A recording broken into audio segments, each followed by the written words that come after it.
Alors aujourd'hui, je te pose la question, je te redonne la parole. Aujourd'hui, la confiance que tu cherches à avoir en toi et en l'univers. Si demain, tu te levais et qu'il y avait un vent qui rentrait par la fenêtre et qui soufflait tous tes doutes, et que tu te réveilles en totale confiance en toi et en l'univers, tu n'as plus aucun doute. Qu'est-ce que tu ferais que tu ne fais pas maintenant?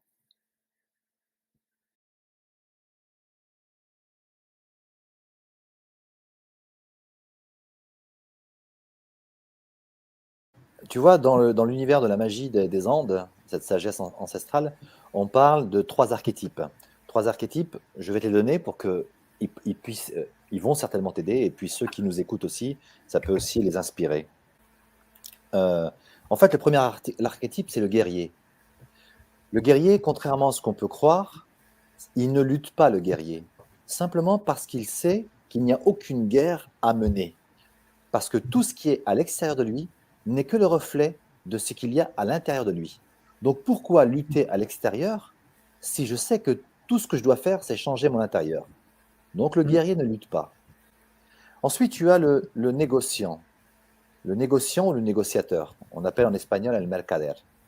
Le négociateur, en fait, c'est un autre archétype. Qu'est-ce qu'il fait, le négociateur? En fait, il négocie. Il négocie avec la vie, avec l'univers, avec les anges, avec Dieu, avec tout le monde. C'est une chose que beaucoup de personnes ne font pas. C'est-à-dire que moi, je vois beaucoup de gens qui disent, oui, je demande à Dieu ou à l'univers ou à la vie de m'offrir ceci, m'offrir cela, en espérant que ma requête soit acceptée. En fait, cette personne se met en position d'infériorité vis-à-vis de quelqu'un qui serait soi-disant plus grand que lui. Et quand on se met sur le même plan que le créateur, sans forcément être dans l'ego, évidemment, on n'est pas de, je ne suis pas Dieu tout-puissant, je suis comment, le fils de Dieu, je suis la création de Dieu. Donc j'ai les attributs de Dieu en moi. Donc quand je me mets sur cette posture-là, je retrouve un pouvoir.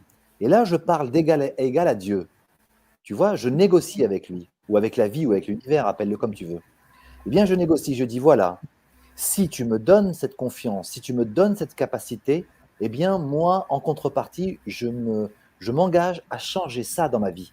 Un vice, ça peut être par exemple l'alcool, ça peut être le tabac, ça peut être la drogue, ça peut être le Oui. sexe, quelque chose, un vice que nous avons. Eh bien, tu te mets dans cette posture-là en disant, je m'engage à, si tu accèdes à ma requête, je m'engage à enlever ce vice. Et il faut le faire, parce qu'il faut honorer sa parole. Et le troisième archétype dans lequel on arrive, et qui est intéressant, c'est le sage. En fait, le sage ne, ne cherche pas à éviter les problèmes. Mm. Il sait que quand ils se présenteront, il aura la capacité de les dépasser. Il le sait. Et c'est à ce niveau-là que tu es, toi. Oui. Tu es au niveau de, tu as une connaissance, tu as une sagesse, puisque la connaissance est transformée en sagesse avec l'expérience. Maintenant, tu dois accepter cette compréhension. Cette compréhension, c'est, eh bien, il peut m'arriver des choses si jamais j'entre dans ce chemin-là. Je peux avoir des soucis de santé, je peux galérer, mais je sais que j'ai les ressources en moi pour y faire face parce que l'univers m'a montré et m'a offert un cadeau. Tu me suis? Oui, oui, je te suis. Qu'est-ce que ça, qu'est-ce que ça éveille en toi? Ça me parle énormément et je ressens en fait ce que tu es en train de me dire sur le troisième niveau, la capacité à dépasser.